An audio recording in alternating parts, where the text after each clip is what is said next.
estão gravadas e vou ver se eu consigo baixar amanhã mesmo e já mando para vocês.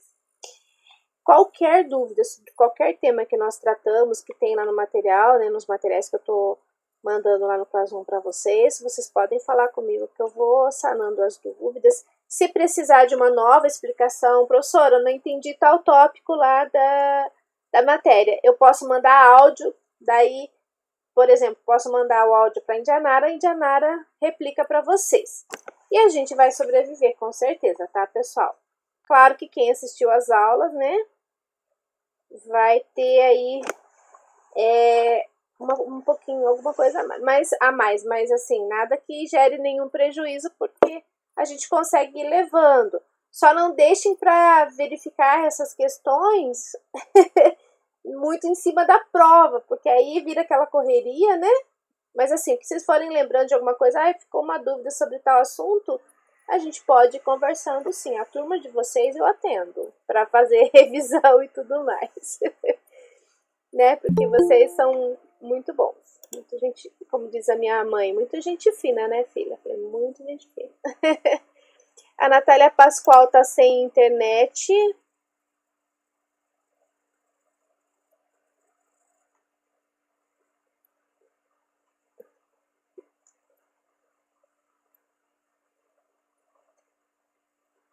Olha, as faltas são assim. O pessoal justifica e eu vou anotando as justificativas, né? Falando isso, deixa eu marcar aqui da Indianara. O que acontece?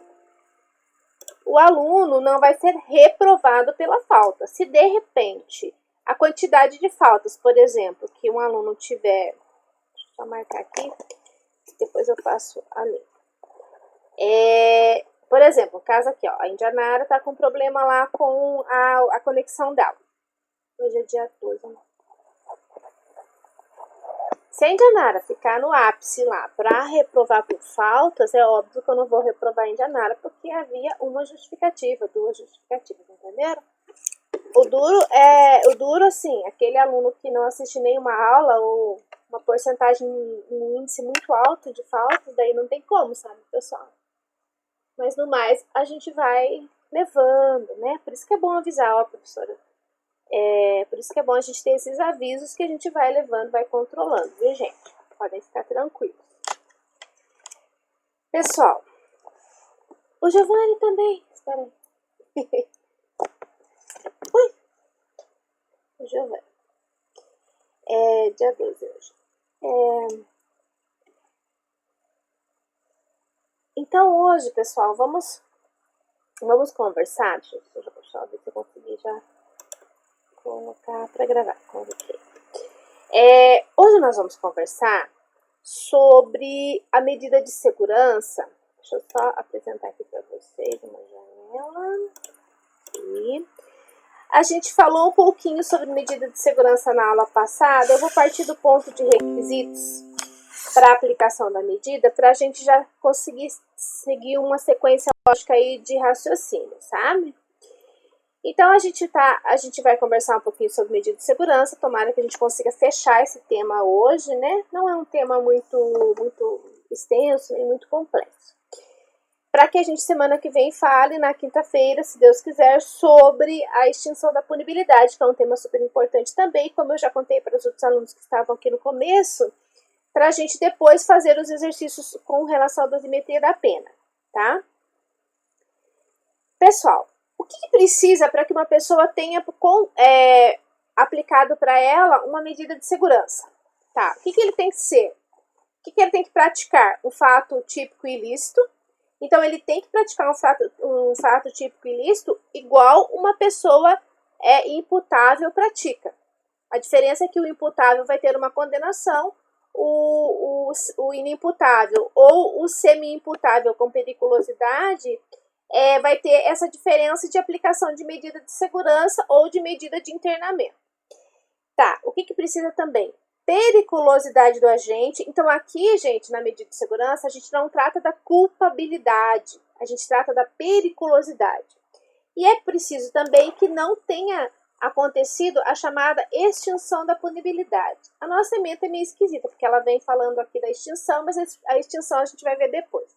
Extinção da punibilidade, gente, ó, extinção é aquilo que acaba. Punibilidade é aquela possibilidade do Estado punir alguém. O que é, então, uma extinção da punibilidade? É, dentro das previsões que tem dentro do Código Penal, dentro das previsões legais, é a possibilidade, então, de que o Estado pare de ter a pretensão ou a possibilidade de punir alguém. Quando se extingue a punibilidade, se tira do Estado esse poder.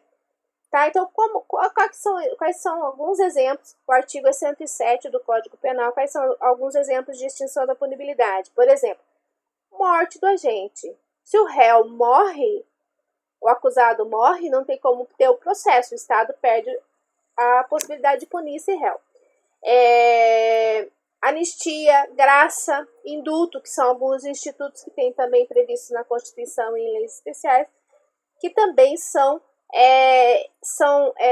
possibilidades, tá, de se tirar eles tiram a questão do Estado punir, tá? A anistia tira, a graça também é uma forma de tirar, o indulto também é uma forma de tirar, e daí eles são criados conforme os requisitos lá. Então são várias possibilidades dentro do artigo 107. Prescrição, que é a perda do direito de agir do Estado. Então se prescreve, se passou um limite de tempo, pela questão, lembrem-se sempre, gente, a gente trabalha muito no direito penal com relação à proporcionalidade. Passou aquela possibilidade que o Estado tem, aquele lapso de tempo que o Estado teria para punir, ele não puniu por algum motivo, o que acontece? Extingue a punibilidade pela prescrição, tá? Esses são os requisitos, então, que a gente tem com relação à medida de segurança. Tá, o que é periculosidade, tá? Periculosidade, gente, é aquela questão de probabilidade, tá? Então, é um juízo realmente de probabilidade relativa àquela pessoa que cometeu a infração penal, inimputável ou semi-imputável, dele se envolver em crimes ou contravenções penais. Isso é a chamada probabilidade. Então, essa questão é a questão de periculosidade, ela só vai vir atingir o inimputável ou o semi-imputável. Então, não é aquela questão, gente, da probabilidade do réu cometer outros crimes, e sim é aquela probabilidade dele cometer outros crimes, mas com relação à forma como está a situação de perigo dele, a questão subjetiva dele, sabe? Então, a periculosidade é um dos elementos para se aplicar, um dos pressupostos para se aplicar a medida de segurança. Como que se verifica essa periculosidade? A gente vai ver que se verifica realizando-se os exames necessários por perícia médica, né? Então, o juiz ele vai pensar ele vai analisar, de acordo com os laudos médicos que vão ter dentro do processo, se aquele réu, se ele tem... Então, o juiz, ele tem, através desses laudos, gente, ele tem que olhar para o futuro. Ele tem que olhar e dizer assim, olha, este réu, ele tem possibilidade de cometer outros crimes. Então, é chamado de prognóstico que o juiz faz. Ao contrário do que o juiz que faz a sentença condenatória do réu imputável faz. O juiz que faz a sentença condenatória do réu imputável, ao invés de prognóstico, ele faz diagnóstico. Ele analisa o que o réu fez para trás, o passado dele, o que ele fez. Então, o crime foi cometido, ele analisa o que aconteceu atrás. E o juiz, quando vai analisar um processo em que tem um inimputável, ele analisa o futuro, tá? Então, ele analisa o que é provável que esse réu faça com relação a essa periculosidade dele. Então, as espécies de periculosidade que a gente tem a presumida e a real. Qual que é a diferença? A presumida está no artigo 26 caput, tá? Olha aqui, ó. Ele fala que aquele agente, né, que por doença mental ou desenvolvimento mental incompleto ou retardado, era ao tempo da ação ou da omissão, inteiramente incapaz de entender o caráter ilícito do crime e de se determinar de acordo com esse entendimento. Então, esse é o agente que ele tem a periculosidade presumida. o código entende que ele, tá, que ele naquele momento, se ele não entendia, ele não entendia, ele era inteiramente incapaz de entender o caráter ilícito. Então ele era o quê? Inimputável. Por que que é periculosidade presumida? Porque o código entende, a lei entende que se ele não entende de jeito nenhum o caráter daquilo que ele está fazendo, ele é considerado inimputável. Ponto. E por que que a gente tem, então, a segunda periculosidade, que é a real, que está no artigo 26, que está no parágrafo único? Vejam a diferença. A pena pode ser reduzida de 1 a 2 terços se o agente, em virtude de perturbação ou de saúde mental ou por desenvolvimento mental incompleto ou retardado, não era inteiramente capaz de entender o caráter ilícito do fato ou de determinar-se de acordo com esse entendimento. Como que funciona aqui? Vai precisar provar, então, que naquele momento, né, o problema mental que ele tinha, o desenvolvimento mental que ele tinha, que era um desenvolvimento não adequado, fazia com que ele não entendesse o caráter do crime. Então, essa periculosidade é uma periculosidade real, tá? E é aquela que é para os semi-imputáveis, tá? Então, assim, se o semi-imputável, ele comete uma infração penal, gente, ele vai ser tratado como culpável. E daí, o que vai acontecer? O juiz, ele vai verificar, tá? O juiz vai verificar essa periculosidade, vai verificar se ele vai dar essa medida de segurança para o réu ou não. Ou ele vai diminuir essa pena, fazer a redução da pena, certo?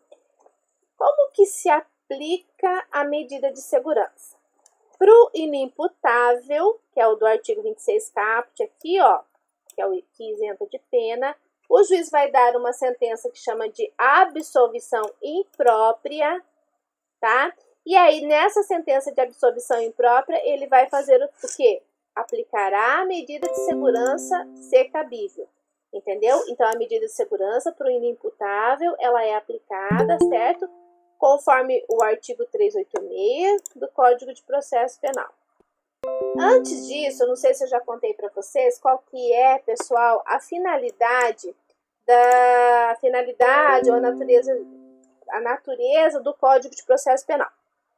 A gente está aqui em direito penal, né? Então, nós estamos estudando direito penal. Nós estamos estudando todas as regras que vão reger.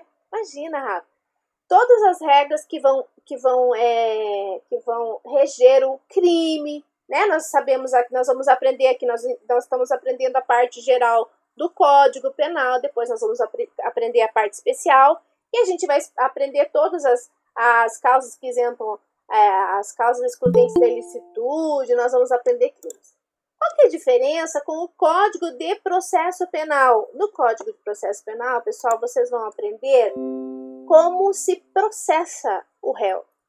Então, assim, quais são as regras, como se materializa o processo. Então, no Código de Processo Penal, vocês vão aprender como é que se faz quais as condições em que será processado o réu, prazos, como funciona, qual que é a sequência do processo, por que a Constituição Federal bate, o STF, o STJ batem tanto em contraditório, ampla defesa, devido processo legal, tudo isso faz parte do processo penal, tá? Então, o réu, gente, ele é submetido ao processo penal porque o Estado, ele tá lá em cima querendo o quê? Punir esse réu.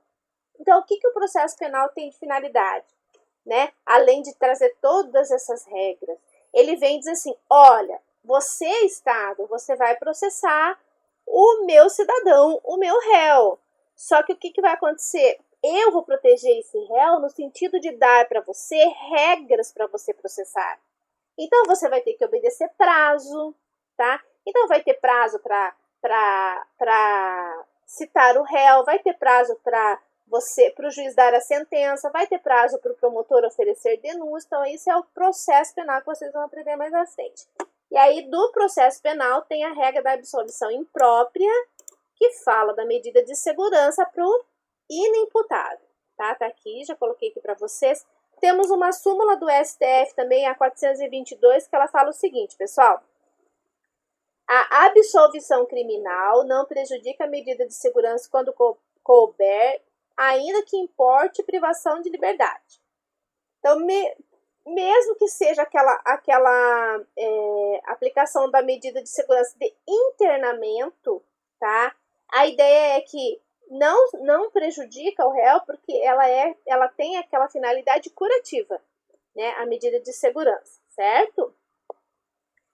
E para o semi-imputável, como que é o tratamento?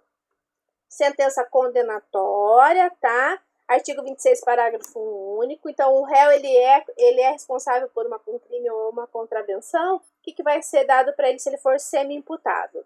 Uma sentença condenatória, certo? Vai ser aplicado uma pena. Só que se for constatado que ele tem a questão da periculosidade dele, tá? Se ele tem uma periculosidade lá naquele nível menor, né? Por isso que ele é semi-imputável, e precisar de tratamento curativo, o juiz pode substituir a pena, tá? Por internação. Ó, o artigo que a gente tem aqui é o 98 do Código Penal e fala assim, ó. Na hipótese do parágrafo único do artigo 26, que está tratando do semi-imputável, necessitando o condenado de especial tratamento curativo, a pena privativa de liberdade pode ser substituída pela internação ou por tratamento ambulatorial pelo prazo mínimo de 1 a 3 anos. Tá? Então, então ele tem, professor, uma semi-imputabilidade. Ele é mais ou menos, né?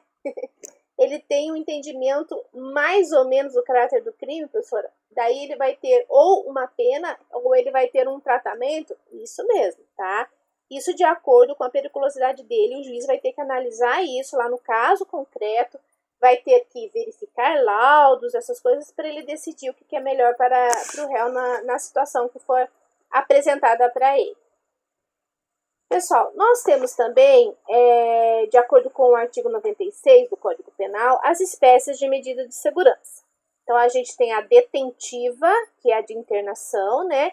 Detentiva no sentido de detenção. Então, internação, tá? Em hospital de custódia e tratamento psiquiátrico ou algum estabelecimento similar. A restritiva, que é a sujeição a tratamento ambulatorial. Por quê? Restringe um pouco a questão da vida aí, do ir e vir do réu, né? Mas não é de internação, ele não vai ficar trancafiado lá no hospital de custódia e tratamento, como é a detentiva, certo?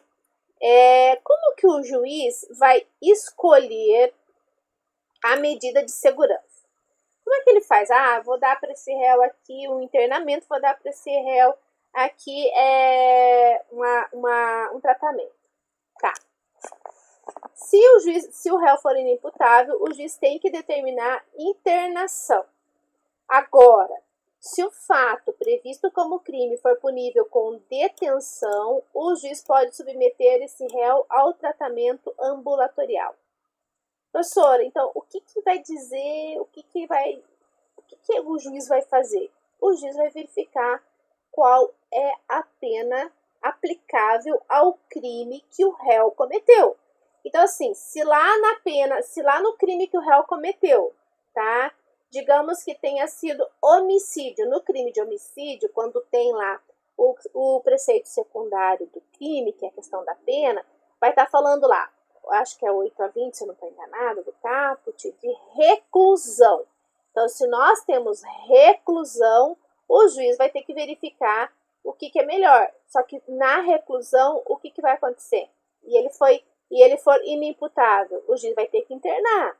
Se o crime for previsto como detenção, o juiz vai submeter a tratamento, tá? Então, mais grave a punição, mais rigorosa a imposição de medida de segurança, certo? Então, na detenção, a escolha da medida de segurança, ela vai ser escolhida conforme a periculosidade do agente, né? Se for detenção, e o juiz pode submeter, então, ele para tratamento ambulatorial. Qual que é o prazo? Porque, ó, nós estamos falando de situações diferentes. Quando a gente fala em condenação, a gente tem um tempo específico, né? Todo crime tem uma possibilidade de que a gente viu de pena mínima e pena máxima. E o juiz vai se seguir nessa situação para ele dar a sentença condenatória. Quando a gente vem para medida de segurança, a gente tem a possibilidade de internação ou de tratamento. E qual que é o prazo para isso? Tá no artigo 97, deixa eu ver, 97, parágrafo 1º do Código Penal. A internação ou tratamento ambulatorial será por tempo indeterminado, tá? E ela vai se protrair, vai ficar seguindo essa condição, enquanto não for averiguado, mediante perícia médica, a cessação da periculosidade do agente. Qual que é o prazo mínimo, então? Como que se fica fazendo essas perícias? 1 ano faz a perícia. A professora descobriu-se que ele continua perigoso, continua inimputável. Tá bom. Desculpa, continua semi-imputável, perigoso. O que vai acontecer? O juiz mantém ele lá, tá? De acordo com o laudo que é apresentado, certo? Então, assim, só que eu acho que eu já contei para vocês uma coisa, né? É o STJ. Acho que na próxima aula eu não lembrava qual que era o tribunal que tinha a súmula. É o STJ que tem uma súmula 527. Lembram-se da nossa questão da proporcionalidade? Não tem como, pessoal, uma pessoa submetida à medida de segurança, ela ser punida, porque não deixa de ser uma punição, embora tenha a questão da natureza de efeito curativo, de tratamento, não tem como uma pessoa ser punida, aquele que é inimputável, ele ser punido de forma diferente do imputável.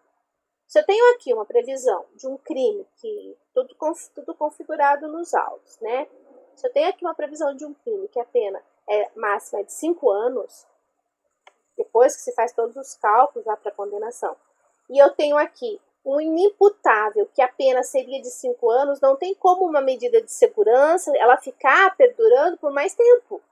Então, o que a súmula fala? A 527 do STJ. Ela fala assim, ó, o tempo de duração da medida de segurança não deve ultrapassar o limite máximo da pena abstratamente combinada ao delito. Então, se a pena que está prevista lá, tipo, é 2 a 5, o máximo é 5 anos, mesmo que a pessoa não tenha melhora nessa questão lá, digamos que esteja internado, não teve melhora, essa súmula do STJ, ela fala que não é para deixar esse agente internado mais do que é o tempo da pena previsto para ele, né? Por uma questão de proporcionalidade mesmo. Como que se executa a medida de segurança? Quando uma pessoa é condenada, se faz uma guia de execução e essa pessoa toda a vida dela na execução da pena começa por essa guia de execução. Na medida de segurança também, mesma coisa, vai ter uma guia de execução, ela vai contar tudo que diz respeito ao réu, qual foi o crime cometido, qual que é o tempo de internação, vai contar qual que é a data do fato, vai contar o fato que foi cometido, como eu falei, o artigo previsto, vai contar tudo que o juiz vai dar numa sentença, similar a uma sentença condenatória. A diferença é que na parte dispositiva da sentença, né, quando o juiz fala decido, ele vai decidir pela medida de segurança em razão do réu ser inimputável. Tá? Então, precisa dessa guia de execução para que esse réu inicie esse cumprimento dessa medida de segurança. Tá? Quando esse réu, gente, ele é internado, ele vai ser, no caso de internação, ele é submetido a exame criminológico, então quando ele entra, é feita uma avaliação dele, tá? No tratamento ambulatorial não precisa esse exame criminológico, certo? Aí, quando termina esse prazo de duração, digamos que o juiz analisou todo o caso concreto lá, verificou tudo e deu para esse réu uma medida de segurança de 2 anos. Tá, terminou esse prazo, vai se verificar essa cessação de periculosidade dele, tá? Então, vai se analisar e verificar se sai ou não sai, se levanta ou se não levanta essa medida, certo? O que nós temos mais sobre isso? Nós temos também a questão da perícia médica, né? Que é isso que eu tô falando para vocês, que ela deve ser repetida de ano em ano, tá? Então, de ano em ano, essa perícia médica tem que ser feita para se realizar essa questão, se fica ou não fica o réu submetido a as condições da medida de segurança. Nós temos também, gente, deixa eu só verificar aqui. Ah, tá aqui. Perícia médica, né? Nós temos a possibilidade também da desinternação ou da liberação, tá? Quando um réu está cumprindo pena, quando ele é imputável e ele progride de regime, a gente viu que o réu ele vai progredindo de regime, por exemplo, do fechado para o semiaberto, do semiaberto para o aberto.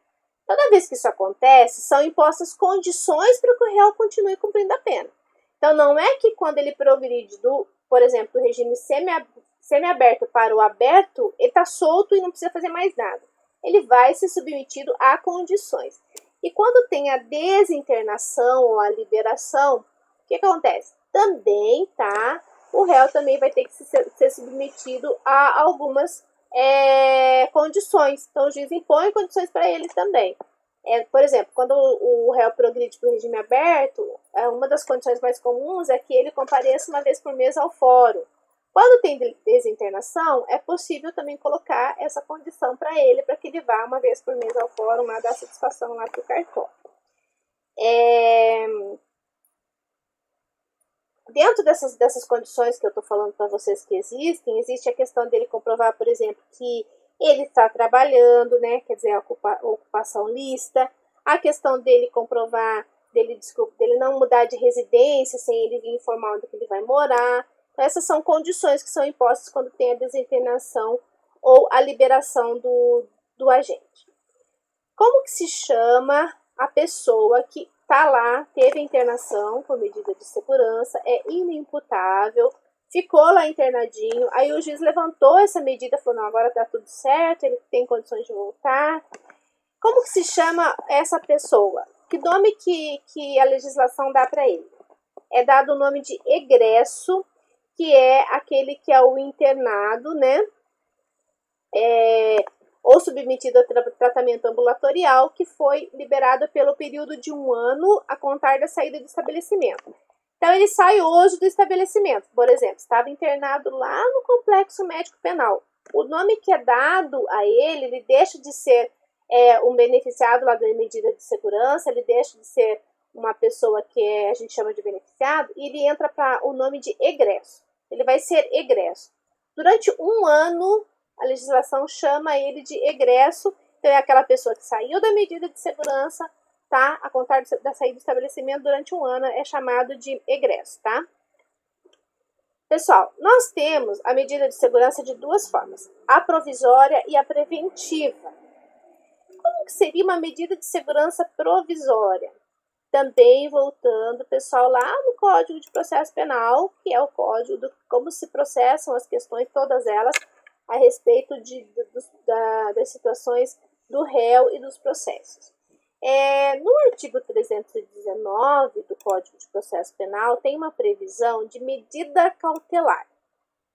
Vocês talvez já devem ter ouvido falar sobre as medidas cautelares, que são medidas que são a legislação, o Código de Processo Penal, prevê que são situações que vão tirar o réu da prisão, por isso são medidas cautelares diversas da prisão, e vão colocar ele em algumas situações que ele, cumprindo essas situações, ele não vai voltar para a prisão enquanto o processo não se findar.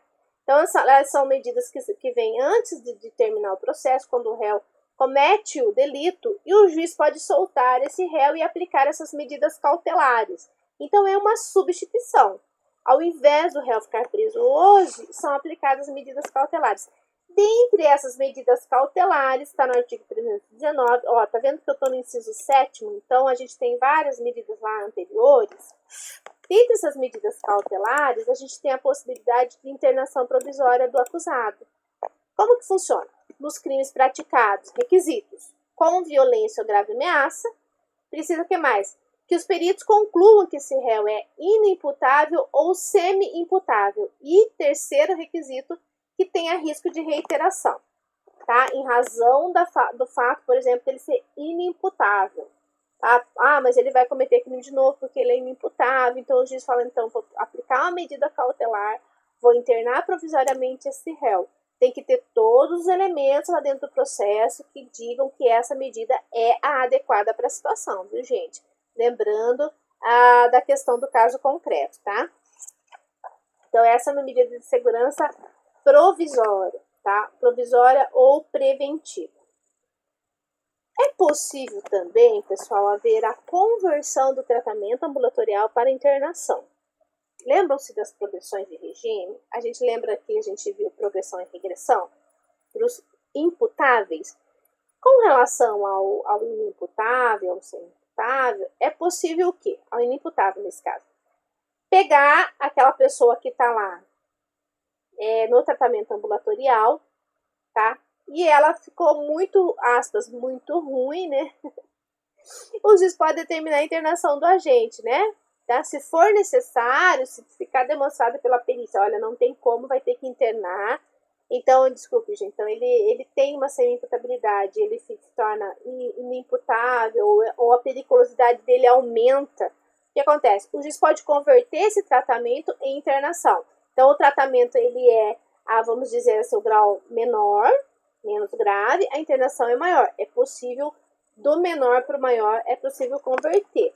A previsão está no artigo 97, parágrafo 4º, né, que o juiz poderá fazer a conversão do tratamento ambulatorial para internação. Tá. É possível também haver a questão da desinternação, gente, progressiva. O que é desinternação progressiva? Assim como pegou o que estava menos, vamos dizer assim, com menos... aquela imputabilidade, será que pode ser chamada de doença? Eu sei que sim, né? Algumas doenças. Você pegou o menos doente, vamos dizer assim, e ficou pior, e você teve que internar. Tá. É possível também aquele que estava numa situação pior, né? Muito ruim, estava muito perigoso, com muita periculosidade. Conforme o tratamento foi se desenvolvendo, é possível você pegar a internação e jogar para tratamento ambulatorial, tá? Que é a chamada conversão da pena da internação para tratamento ambulatorial, certo? Então, você pode converter também. Pessoal, então a gente tem essas duas possibilidades, né? Agora a gente tem também a conversão da pena em medida de segurança. Agora é uma situação um pouquinho diferente. Aqui a gente está falando em pena, né, pessoal? Ó, pena. A gente está falando que a pessoa está excelente aqui, não tá? E aí, quando a gente fala que converte a pena em medida de segurança, o que aconteceu? A pessoa não tinha problema, tá? E aí, no decorrer da execução da pena dele, privativa de liberdade lá, o que acontece? Vem uma doença mental ou uma perturbação mental da saúde mental dele, o juiz pode, de ofício, ou a pedido do promotor, ou a pedido do defensor, substituir essa pena por medida de segurança. Tá bom, Juliano, eu imagino, porque eu tô escutando o trovão aqui também, viu, meu amor? Ai, meu Deus do céu. Então, é possível, então, gente, a gente converter essa pena em medida de segurança, tá? Quando que pode fazer essa conversão? Ficou doentinho, desculpa, gente, ficou doente o apenado, você já pode converter, ele tá com um problema lá. Ele tá com ansiedade, ou ele tá com depressão. Não é desse jeito, tá? Tem que ter doença mental, tem que ter aparecido, tem que ter constatado, né? Doença mental, tem que ter um problema de saúde mental, perturbação da saúde mental, tem que ser uma coisa permanente para que haja essa conversão, viu, pessoal? Eu imagino, Kátia, não se preocupem, gente, tá? Se fechar, nós vamos fazer, né? E eu tô gravando hoje, né? Então, essa conversão só pode acontecer durante o período do cumprimento da pena, né? E tem que ter uma perícia, certo? E essa duração dessa conversão da pena em medida de segurança também vai ser pelo decurso do tempo da condenação. Então, se ele estava bem no primeiro ano da condenação e eram 5 anos, os últimos 4 anos ele vai cumprir com internação, ele vai ter que sair depois dos 5 anos. Lembram da questão da proporcionalidade, né? Pessoal, os direitos do internado, a gente tem no artigo 99, que ele será recolhido a estabelecimento dotado de características hospitalares, né? E será submetido a tratamento. Não pode jamais, tá? O internado, ele não pode ser colocado em cela comum, de jeito nenhum.